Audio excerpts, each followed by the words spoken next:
Hello, hello, hello, and welcome to another episode of Queerantine by ColdTowne. My name is Mace Kerwick, and I am joined by the sexiest, the funniest, the smartest comedians in all of Texas, Laura De La Fuente and Javier Ungo. Hi, Laura. Hi, Javi. Welcome back to ColdTowne. It's so nice to be back. It is so nice to be back. Thank you, Mace, for that warm welcome. Oh, well, I've got to get warm. It's cold and dark here, and we got to keep it nice and toasty here. Love the red, Mace. To me, it screams, I drink brown liquor this holiday season. Oh, it's a different year. It's a different me. And I'm unfortunately still drinking margs. That rings true. I have a passion fruit liqueur that I got at Liber and Company. They're in Austin. They make little liqueurs. So I have passion fruit, a little bit of Tito's, and some sparkling water. It's really good. That sounds great. Passion fruit. Also, hey, winter margaritas, passion fruit. Javi, what are you doing? It's a margarita. Yeah, okay. I finished work and I had to walk the dog, and Keith was like, should I make an old fashioned? And I was like, who are you talking to? Just make margaritas. I'll be back in 30 minutes. Yeah, I do feel like an old fashioned or something that feels very like masculine, like I'm sitting in a leather chair in front of a fireplace. It's an ideal beverage for this time of year. But what I found for me is that if I drink old fashions now, it gives me that like beer blanket. And then I'm like, okay, now I'm warmed up and I'm ready to go and let's get weird. That sounds great. Beer blanket? I know. I've not heard that term, but also that just kind of applies to all alcohol for me. Also, real quick, Javi, eyebrows on point tonight. Guys, I went to get my haircut. And it was what I can only describe as one of the most heterosexual experiences of my life. But if you'll recall, a gay ruined my hair a couple of months ago. I remember this. And I found this stylist. He's very young. How young are we talking? It's at this barbershop. I'm gonna guess early 20s. But I found his Instagram page and I was like, hey, these are some sick fades you cut, bro. And so like I went online and made my reservation, and one of the options was fade haircut with eyebrow threading. So I had my first eyebrow threading. Wow. And Mama, that straight man who called me bro no less than 4 times a minute, did a fantastic job. Wow. Yeah. Yeah, that looks amazing. Dan Levy wishes he could. Wishes. Which we'll get to Dan. We will get to Dan. We'll talk about. We'll talk about Dan. You know what tonight's about. But first, we got to just check in, okay? That's what 2020 is all about, checking in with you people. Laura, how are you doing? I'm doing well. I wish I could pan my camera over, but we pounced day after Thanksgiving and got a Christmas tree. Monica was real butch and carried it for me, all 27 pounds of it. And I, videotaped it. Didn't help with any door. There's a video of Monica struggling with the keys and holding the tree, and I'm like, not assisting at all. I rewatched it and I was like, God, I'm a fucking prick. But we have the memory, so it's been sweet. And so the thing's been twinkling and smelling like sweet pine. Did y'all know that 10 years ago there was a Christmas tree? Because of the economy, Christmas tree growers didn't plant as many, and so now Christmas trees are almost twice as expensive this year because they take 10-12 years to grow. So Christmas trees are expensive, and so I don't know why but we bought one, and it's thriving over there and looks fucking cute as hell. Wow. Yeah. Is this your first tree? It's probably the most beautiful. Like, we keep walking by and saying, God damn that tree. And so it's the one we've loved the most, for sure, in the 13 years. Where I have like a real adult tree. I'll put it on Instagram soon, but and this is like a backup mini tree, and I shared before the show with some people that this was essentially the tree that my boyfriend, the real tree, he would not let me put my WWE ornaments on. Which, you know what? Fair. That's There's fair. An S at the end of that too. She Stop. wanted an aesthetic tree, and that's understandable. And it's gorgeous.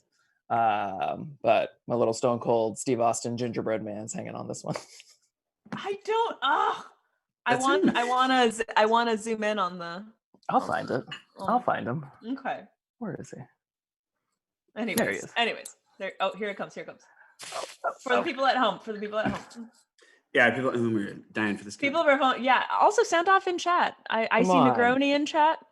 How are we doing, Chatland? Vino. Oh yes. God, look at this. LaCroix. Oh. The Texas rattlesnake right there. The Texas rattlesnake. Thank you for sharing, Avi. Oh God. Sorry, audience. It's not the last time I'm going to talk about wrestling today. I'm going crazy in pandemic.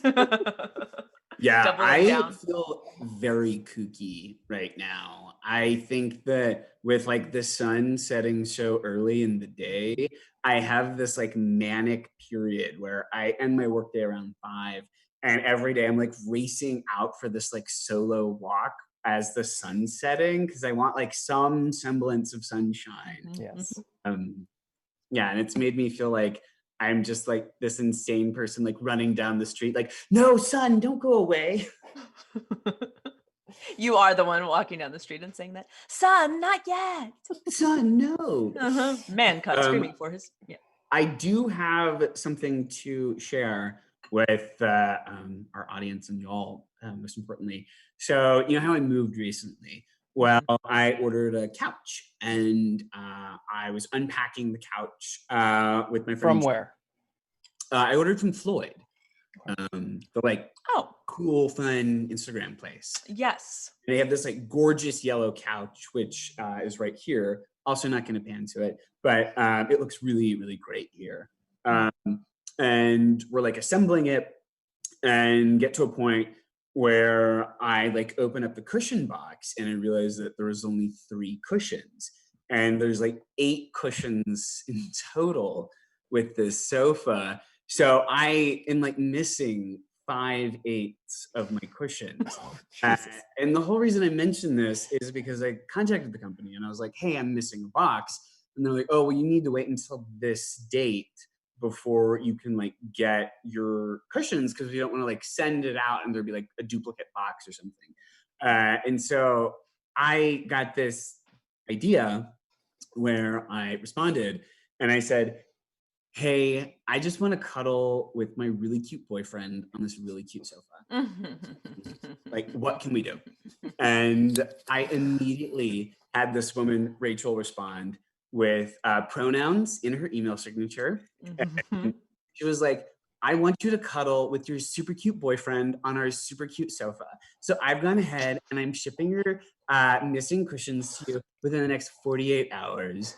And I was like, LGBT for the win, baby. Can I tell you something? Honestly, I'm excited for this era of Mace living alone in his new place, just because of the hijinks I think that you're gonna get yourself into just hanging out at home alone in a pandemic. Oh, absolutely. That sounds kind of shady now that I'm saying it, but no, truly, I think fun shit like this is gonna come out of it. You know, I am manifesting a super cute boyfriend for myself. Absolutely. Yes. I'm trying to cuddle on this sofa, and if I don't have a fucking sofa, I can't cuddle. Okay, so need to fix one to have the other. I feel this is distilled mace. This is fortified wine mace. This is mace with a little bit of extra is what we get right now. I'm looking forward to this. Where are my 14-plussers out there?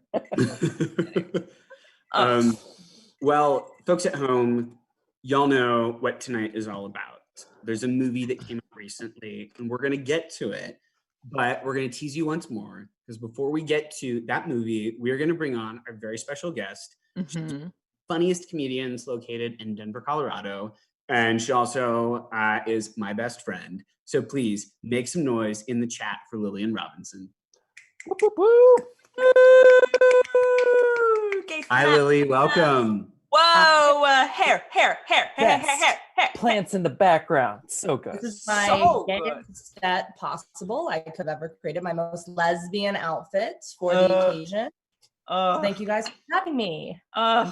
So happy Yeah, to be back. it's good to have you. So Lily and I watched Happiest season.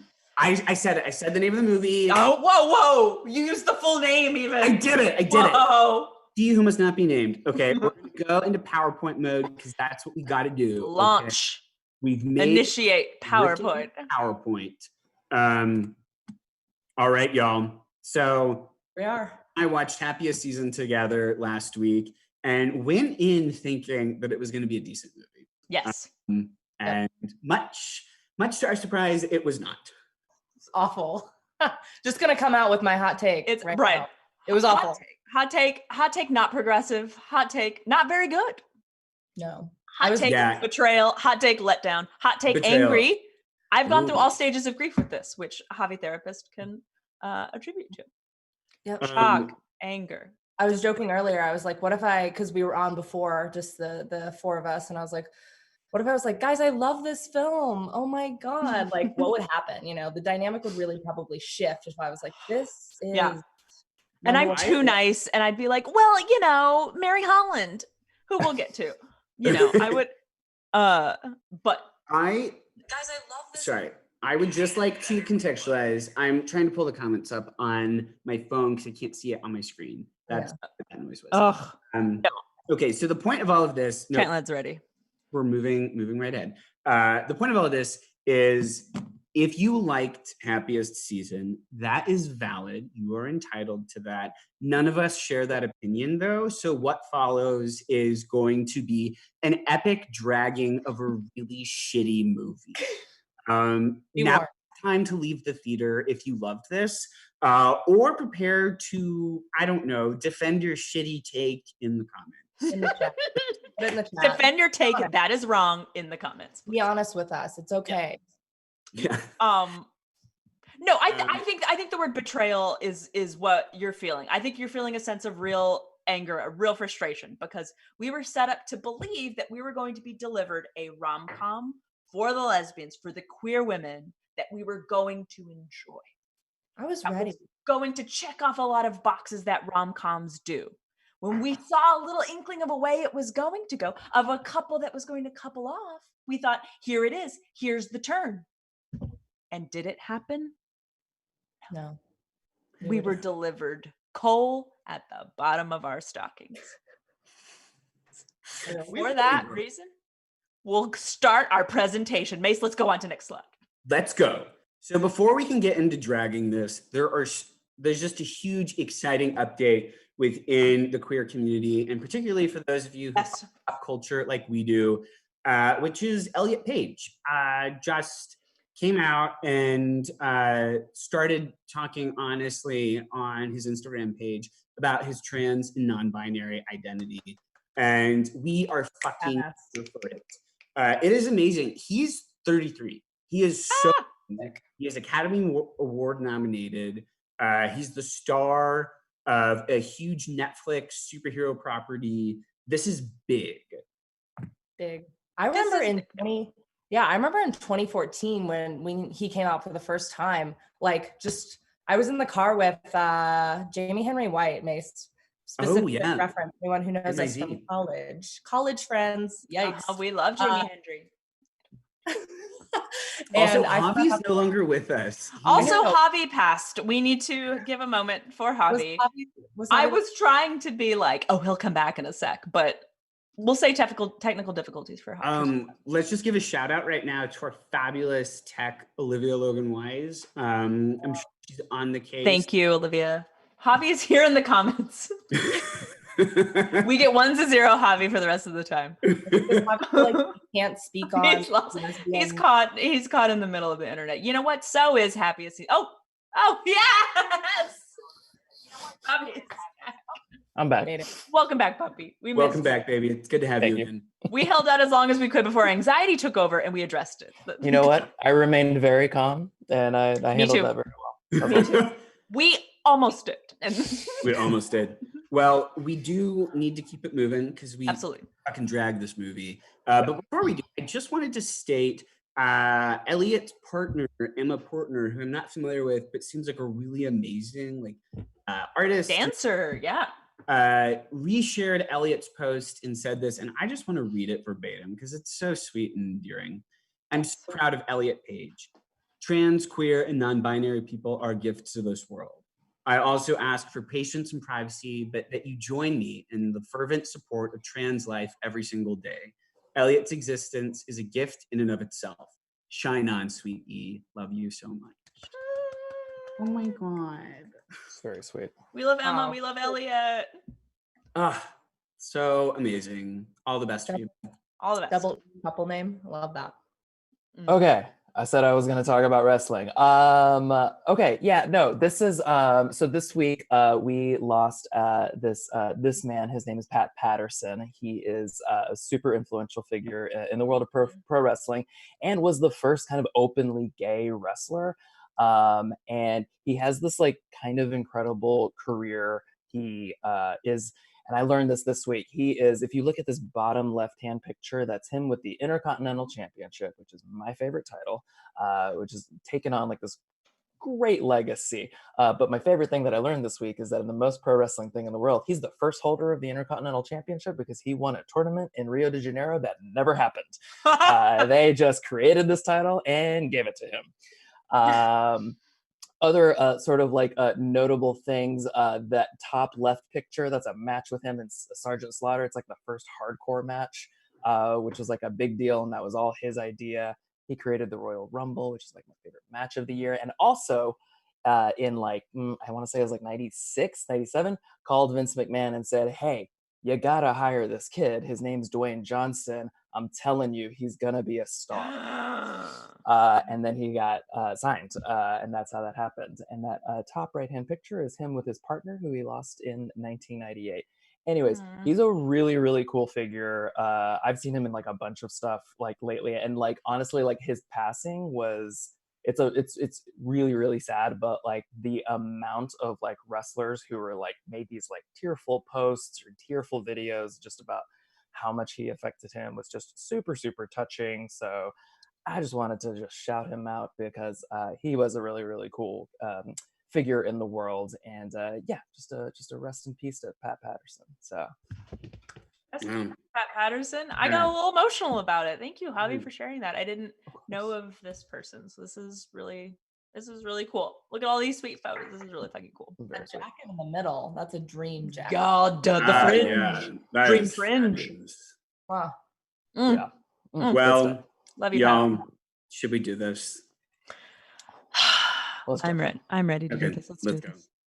So I just wanted to pull this up. So Yes. on the last show, we said this thing up at the top that I just want to call out. Spoiler alert, it might be good. This is literally verbatim the slide that we were showing to be like, oh my gosh, this new movie's coming out on Laura's birthday and it's going to be great. We're so excited. My birthday was marginally ruined. I had actually a really great birthday, but this was no cherry on top, pun intended. Watch it on your birthday? I did. I watched it at the very, very end of the birthday. Well, at least you had a great day preceding it. It was a great day preceding and up to. But yes, I mean, Mace, you're exactly right. I read this slide verbatim. I was excited. I had joy about this. I anticipated positive things about this. And there were some, again, we'll get to the good things. There were some good things about this, some sweet things about this even. But I'm going to get right to it yet again. At its core, we were promised something that was going to be for us. Yeah. Lesbian rom-com. And we got anything but that. And so the fact that this person, I don't even remember their name, let's call them James McAvoy, decided to go off and say, oh, this movie, it's not the one I expected, but I'm grateful. Because Duvall has a knack for a thoughtful ensemble drama. No, Clea Duvall. And me and my wife have questions about you, Clea Duvall. Was this you? Was Harper you? Were you pushed in a closet by a family? Which one were you? I would just like to add, you will not be considered homophobic if you are straight and you didn't like Happiest season, okay? Okay. Quote me. Okay, James McAvoy. Because James McAvoy, because guess what? This movie has 84% on Rotten Tomatoes, which is really fucking high, and it's got 83% I blame the straights. audience score. I think straight people, this movie is for straight people. It is. 100%. It is not for 100%. queer people. Salivate. They Oh this my is God. a Hallmark movie. This is an easy watch. It's like a Hallmark movie that they spent $20 million making. Emmy really wants to be in this episode, it seems. Hey, girl. Hi, how's it going? Papa, you're straight, Papa? What did I hear? But Papa, like an ally to the straights?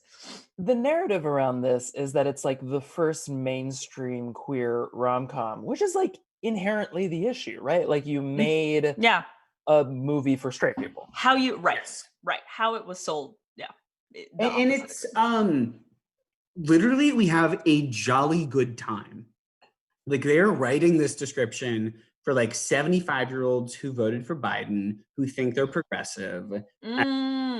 Biden allies. This movie's for Biden allies. Yeah, it's not designed for a queer audience. Like the cast is so cis, it's so white, it's so privileged. Oh, this doesn't feel like you're actually living within queer roles. No. This is Hallmark movie. This is switching back and forth between Lifetime and Hallmark. No. Back and forth. You've confused them all and out pop this. But and I say this on the next slide. Yeah, let's move it. One of the things that's also, and this is a straight tweet from Clea Duvall. She's so excited. Gosh, thank you everybody that supported this film. So IndieWire is reporting.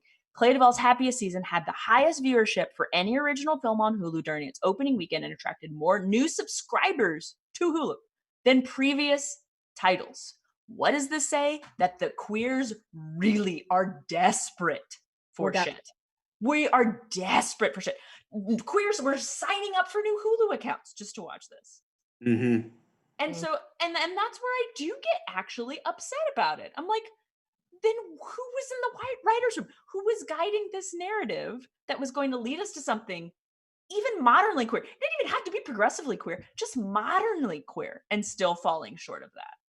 Yeah. And so that's why I think this is important. That yes, there is a market. Yes, we are excited. Yes, we were excited. So I think that's why this letdown is also even more volatile, even more real, because anything that you're mapping in your previous queer life that onto this movie, which I'm sure many of us are, it makes it even more disappointing and even more triggering and problematic.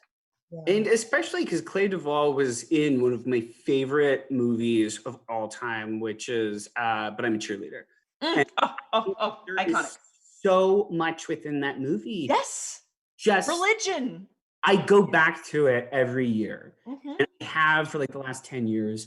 And it's just a movie that's funny and touching and sexy. And I wanted sex in this movie. I can still have like a PG sex, but it didn't feel like these were two women who actually slept with each other. I never believed their relationship, like at all. No. There was they had no like chemistry. Steamy sex in Brooklyn before they went off. Like I have better chemistry with my dish towel than we had together. Yeah. Oh yeah. And that's what made it so frustrating, because it was like you were given no reason to root for Harper. You were just like, this is toxic. Like, break up. Like Mason and I were texting the whole movie, probably about 1/3 in. Break up. Find out that she like outed Riley in high school. Break the fuck up. It was Riley. Right. There's so many toxic boxes, so many reasons why she was toxic, and I think as we're working through, we're gonna hit them all. Truly, like the entire, in case anybody doesn't know, like the whole synopsis is that like they get drunk one night, I already forgot their characters' names, but Harper and Abby. Harper invites Abby, Kristen Stewart, home for the holidays, and then on the way home to the holidays, she's like, BT dubs, they don't know you're my girlfriend, they actually don't know I'm gay, and Harper fully outs herself as a terrorist, because that's exactly what happens at that point. And I was like, it's so insane after that. Abby be her orphan roommate. The amount, like, I think they thought that was going to be a really good bit, but the fact that like, it was sad and confusing. I was like, well, should I feel bad? Like, was it tragic? Like, I would like to know. if Abby K. Stu had a tragic past, but they like make a joke of it and make light of it. Yeah, so I'm 28, and one of my really good friends from high school. Sorry, yeah, I'm young. I'm sorry. Yes. No. The reason I'm mentioning that is Every that episode. I'm like around the age that those characters were meant to be, even though both actresses are like early 30s. I think that whole orphan thing didn't hit for me because one of my best friends from childhood, both of her parents are unfortunately dead already, and she's my age. And it's something that people are really sensitive and supportive towards. They're not making these weird orphan jokes because there's this understanding that she's been an adult for so long. And so people are really approaching her with compassion. And I saw that plot line and I was like, this doesn't track. Like, this is totally illogical. This is written as though this character is a 17-year-old girl. And all I'm going to say is I think the whole movie would have been a lot better if the leads had been 17. If they'd been coming back from boarding school and it had been the ex from home and it was like, that like Let It Snow movie on Netflix that they released last year. Like, and it has Patterson and Shipka instead of just Also, while we're looking at their height difference, Bonica was like, name a queer couple where that height difference is that big. No.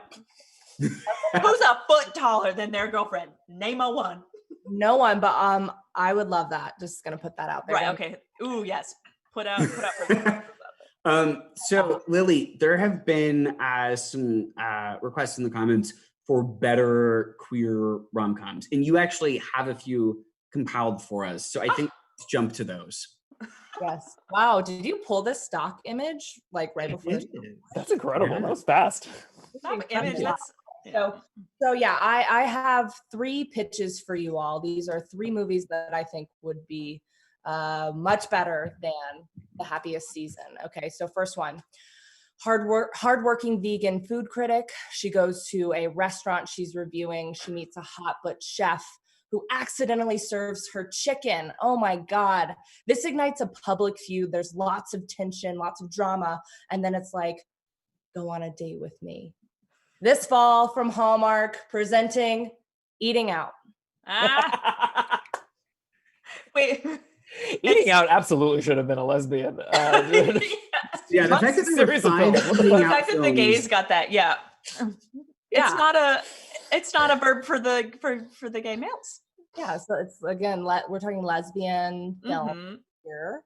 Let me know. Sound off in the chat if you like that, because I will be working on a rom-com this winter. These are jokes, but they could not be. Okay, so our next one.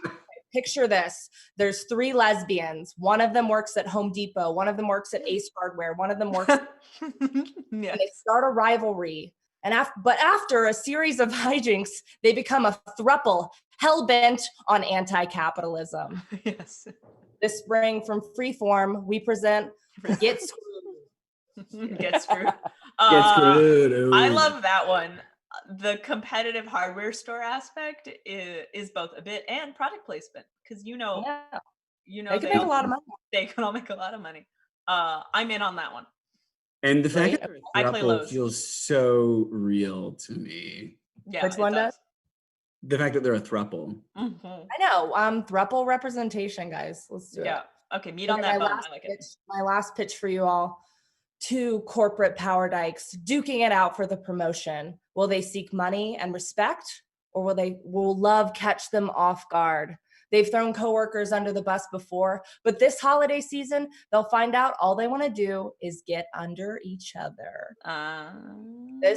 This holiday season, a new original movie premiering only on Hallmark.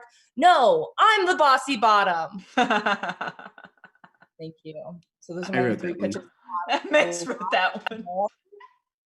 But let me know, sound off. Sound off in the comments. I know. Thank you. I wrote the 3rd one. That was me. Oh, yeah, Mace credit for the bossy bottom title. Yeah, weird that I came up with the bossy bottom title. Here's what I like about those bitches. What hobby? Let's move on, shall we? Okay, hobby. It's fine. It felt harsh. I don't have a pitch. I was just going to say nice things about your pitches, and I'll say it now. here's what I like about your pitches that highlights why I hate this Happiest Season movie outside of its generic ass title. Oh yes. It's not, none of those pitches were about coming out. So fucking done with like coming out, like stories or like being in the closet. And it's like, oh fuck, it's 2020. Like, why are we doing this shit anymore? Like, there's a shit ton. Just go watch any queer movie from the 90s. That's what they're all about. Like, we're good. Yes. Thank you. Thank you. We've got it. Not yet addressed that it is a coming out movie yet again in 2020. No. We don't need it. No, we don't need it. And speaking of which, it's outrageous to me that American gay icon Victor Garber was in this movie and he played a straight character when his husband looks like this. That's his husband? So hot.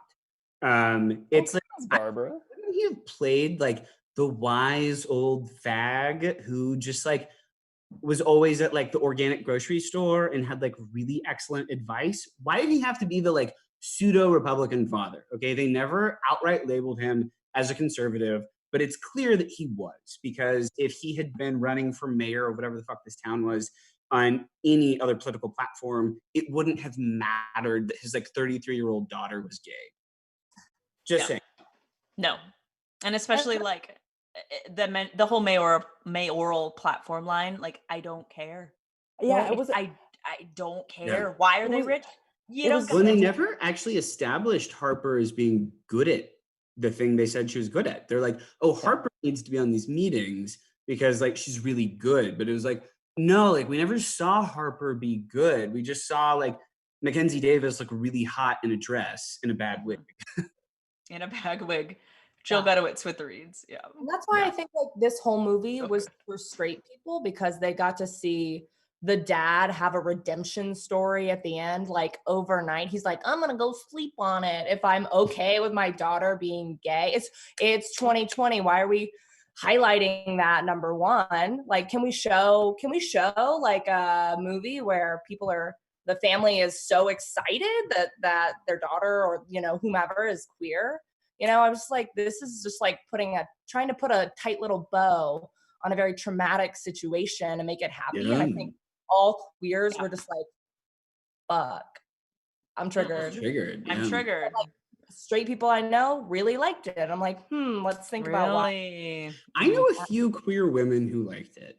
And I would be curious to understand their perspective, because they're wrong. I'm not a queer woman. I'm just kidding.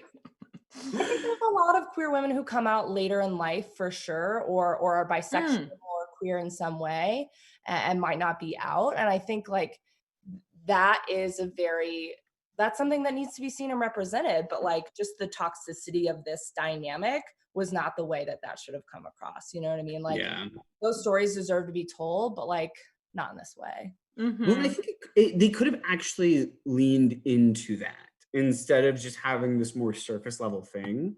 Like I would have been curious to know Harper's intentions, because we never did ever. No. I didn't know anything about her.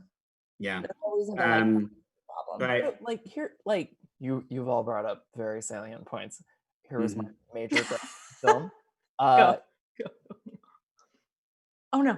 There's like the comedy is like not like Jane, I think, carries the comedic weight of let's give a moment for Mary Holland and how funny she is. I think also she's responsible for this movie, but so fucking funny. Go ahead. Yes, and I think Mary Steenburgen did a lot of great work, but like, and here's the thing, like this is gonna sound shitty. I like Kristen Stewart. I think she's a fucking icon.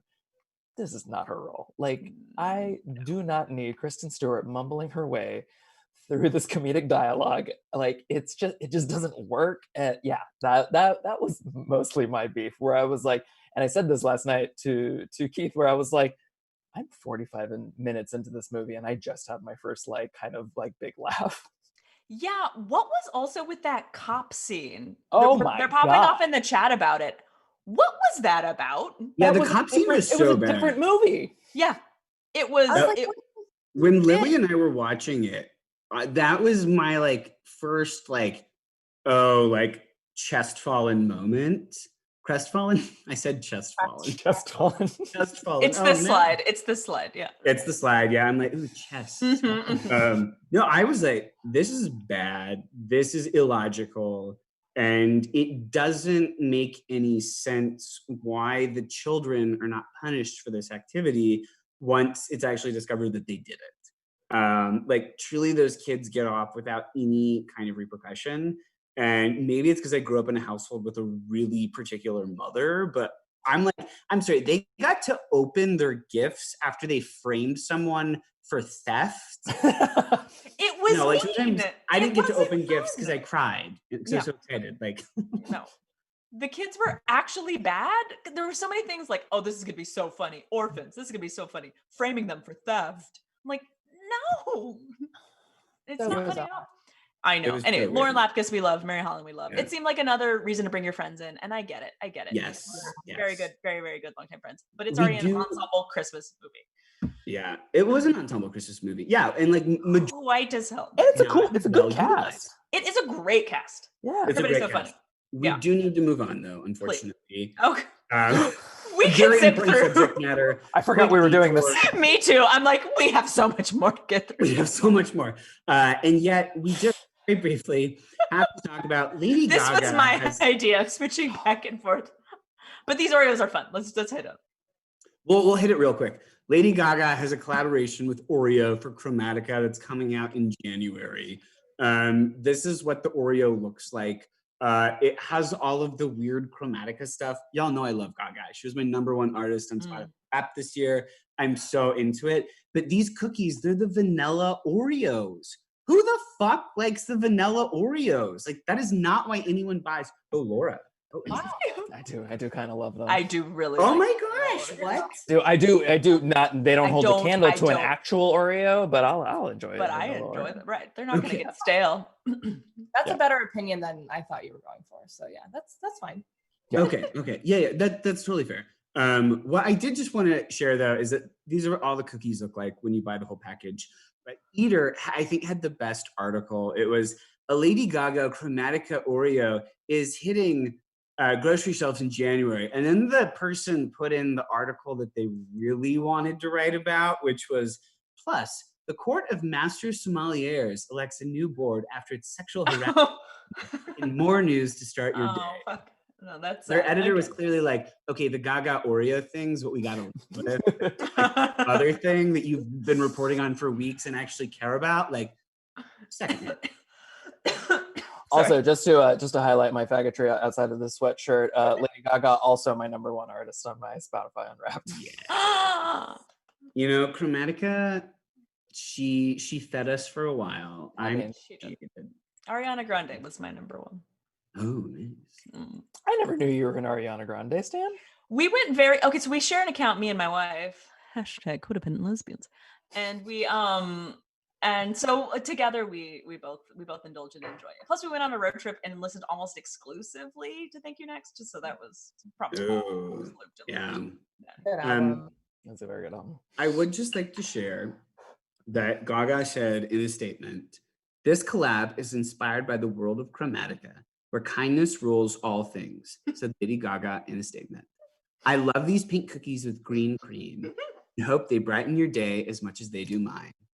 Like, Gaga did not write that. Okay. She didn't. Okay. She had nothing was to do there. with that fucking statement. Like, she doesn't even know that this is happening, I feel like, potentially. Well, Javi shared. Please, Javi, go. Yeah. I was gonna say she kind of does because they did make her make a video, and like I love it because Oreos were like, "Hey Gaga, can you make a video to help promote the Chromatica Oreos?" And Gaga said, "I'll do it. I'm not getting up off of this couch. Like I'm not sitting up from this couch." And it's fully just her opening a package while laying prone on a couch. Yeah, she's just like lying on her bed. In the middle of physical therapy. Yeah, which I mean, if you've seen the documentary, we know she's in. We know. I think too. Going through things. Honestly, really good.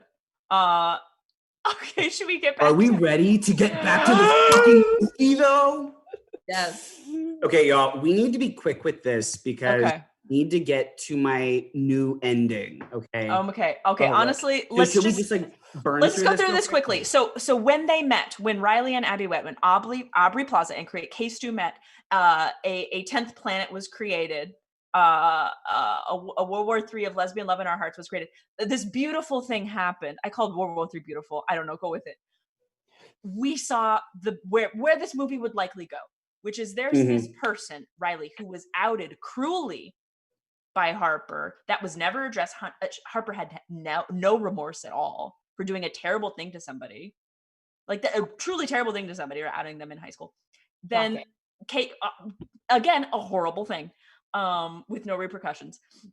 Them coming together, the combustion, the chemistry, the sinewy chemistry between them, and Aubrey Plaza even standing alone with dripping with sexual lesbian energy, was like, oh, okay, this is where it's gonna go. Cool. They're gonna get together now. This is exciting. Harper's gonna learn a lesson. She's gonna be put in her place. Casey's probably gonna have this really great teaching moment about like, look, you have shit to deal with. You are the toxic thing in my life right now. I actually have somebody who's really stable and hot. I'm gonna go be with them. Like, that's how rom-coms go. And this is what Bonica's been saying. We get what we want in rom-coms, which is the couple that we see get together should get together. But we didn't get that in this movie, which makes it even more fucking frustrating. Or the couple that actually has chemistry. The couple that actually has chemistry. Yeah, that scene at the drag bar. Oh my God, with Jinx Monsoon and Ben de la Creme. Jinx and Ben! So great. I'm honestly going to go and rewatch just that bar scene and pretend that was the whole movie. Yeah, I would watch minutes of that. At that Are point, we ready to jump to my new ending? I'm ready for it. Yeah. I'm ready. Oh, yes, I'm ready. So, y'all, people at home, we're going to do a cold read of this. They've never seen this before. I wrote this. This is how I wish the movie actually ended. So I'm going to do narration. Laura is going to play the part of Riley. Ian is going to play the part of Abby. And Javi is going to play the part of John, who was Dan Levy's character.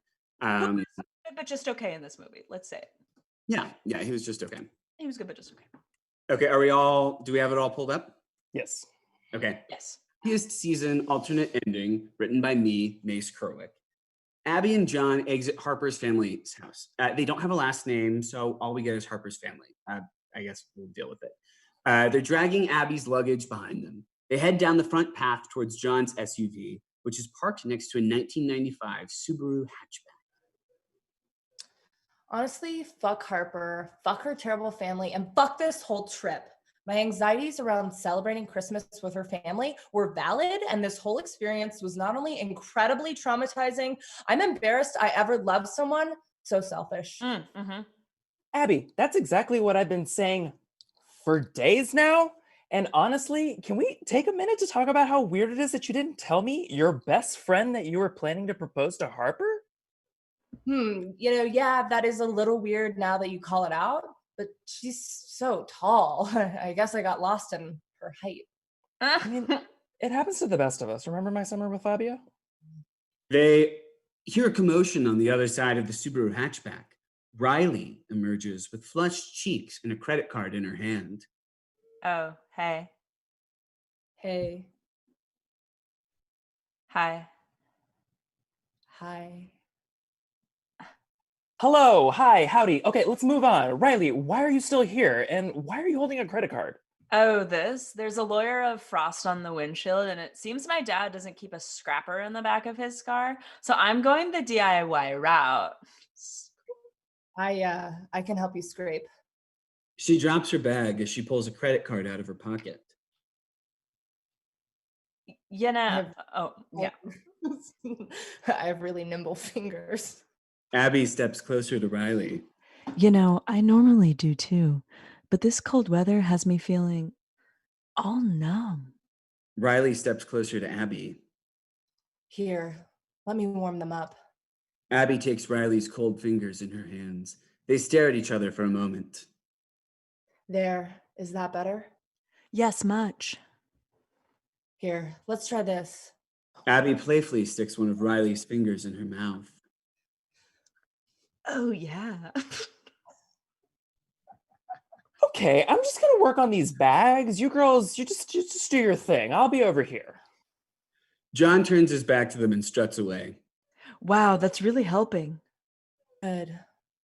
Abby removes Riley's finger from her mouth. Who's in there? She's talking. She repositions Riley's hand over her throat. I've been meaning to tell you something. You were? Riley gets a devilish grin.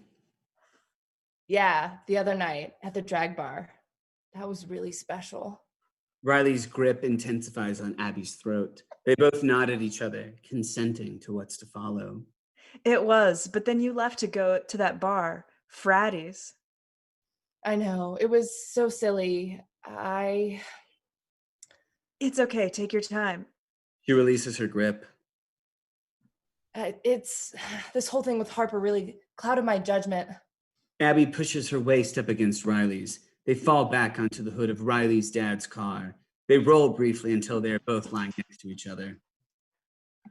I know what you mean.